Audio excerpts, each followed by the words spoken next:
ایک بات یاد رکھیں کہ بچوں یہ مولوی بھی مل جائیں گے اور گدیوں کی حفاظت کرنے والے پیر بھی مل جائیں گے، اپنی سیٹوں کی حفاظت کرنے والے وزیر بھی مل جائیں گے، لیکن یاد رکھیں محبوب کریم کی ختم نبوت کی حفاظت کے لیے اللہ کریم انہیں بھیجے گا جنہیں رب نے اپنے خانہ کعبے کی حفاظت کے لیے بھیجا۔ جس وقت خانہ کعبے کے اوپر حملہ آور ہوئی دنیا، اس وقت بھی بادشاہوں کو گھمنڈ تھا کہ ہم خانہ کعبے کو گرا دیں گے اور آگے مزاحمت بھی کوئی نہیں ہے۔ وہ ہاتھی لے کے آئے، اپنی فوج لے کے آئے، اللہ نے چھوٹے چھوٹے ابابیل بھیجے، وہ ساری فوج وہاں پہ نیست و نابود ہو گئی۔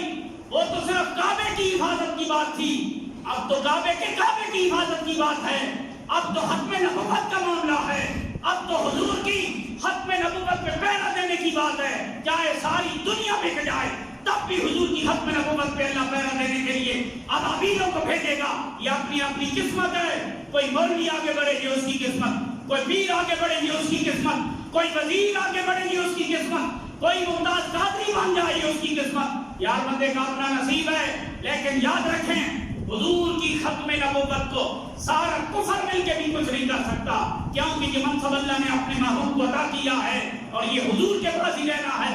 لہذا جتنے بدبخت اپنی بدبختی کا اظہار کرنے کے لیے امریکہ کے تلوے کاٹ رہے ہیں، یہودیوں کی جوتیاں اٹھا رہے ہیں، قادیانیوں کی چاپلوسی کر رہے ہیں، یا اپنی وزارت بچانے کے لیے ڈپلومیسی کا شکار ہیں، یا اپنے نذرانے بچانے کے لیے خاموش بن کے فقیر بن کے بیٹھے ہیں، یاد رکھیں اگر تم بیٹھے رہے تو بیٹھے رہو گے، اللہ اپنے محبوب کی ختم نبوت میں پہرا دینے کے لیے ابابیلوں کو بھیج دے۔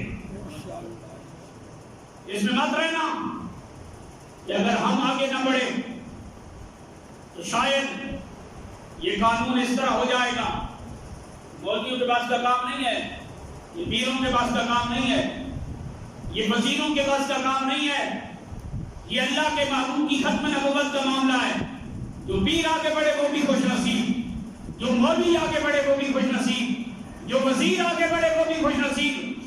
یہ غلط فہمی ہے کہ اگر لوگ ہمیں پیسے دیتے ہیں وہ اس طریقے سے اسمبلیوں سے قانون پاس کروائیں گے۔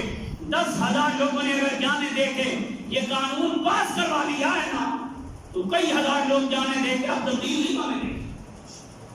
یہ غلط فہمی ہے ان لوگوں کو کہ ہمارے اوپر یہ چھتری ہے، ہمارے اوپر یہ چھتری ہے، ہمارے اوپر یہ چھتری ہے، ساری چھتریاں بیکار ہیں۔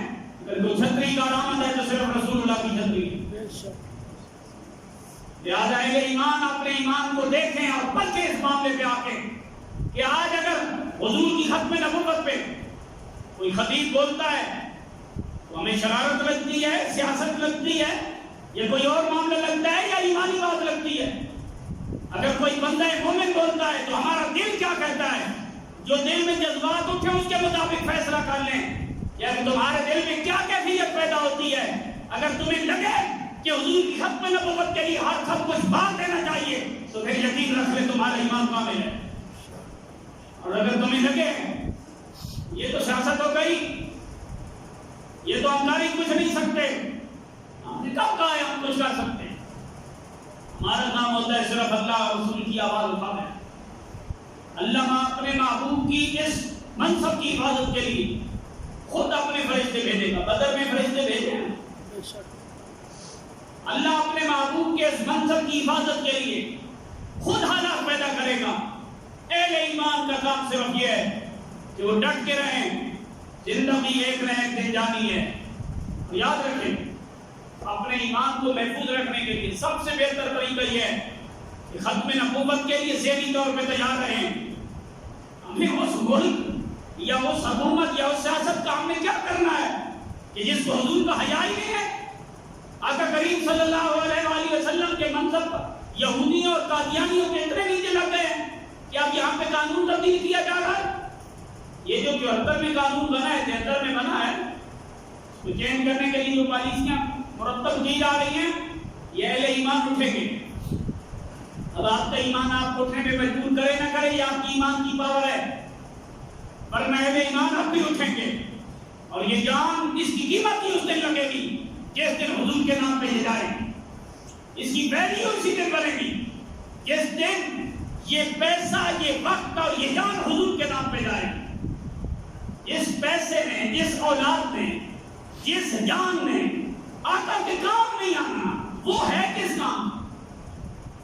اس لیے ذہنی طور پہ اپنے ایمان اور نفاق کا فیصلہ یہیں پہ کر لیں کہ ہم کیا سوچ رہے ہیں، ہمارے ذہنوں میں کیا آ رہا ہے۔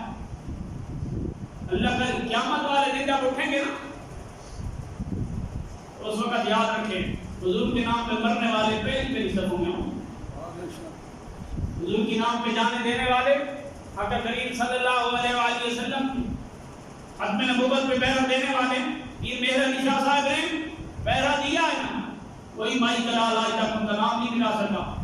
اور وہ فرماتے تھے، فرمایا جو بندہ ختم نبوت کے لیے اٹھ کھڑا ہوتا ہے وہ یوں نہ سمجھے وہ اکیلا کھڑا ہے، اس کی پشت کے پیچھے آقا کا ہاتھ ہوتا ہے۔ اس لیے ختم نبوت کے لیے ذہنی طور پہ تیار ہیں، حکومت جس مرضی چلی جائے، ہمارا ایک ہی کام ہے، سب کچھ حضور کے نام ہے بس۔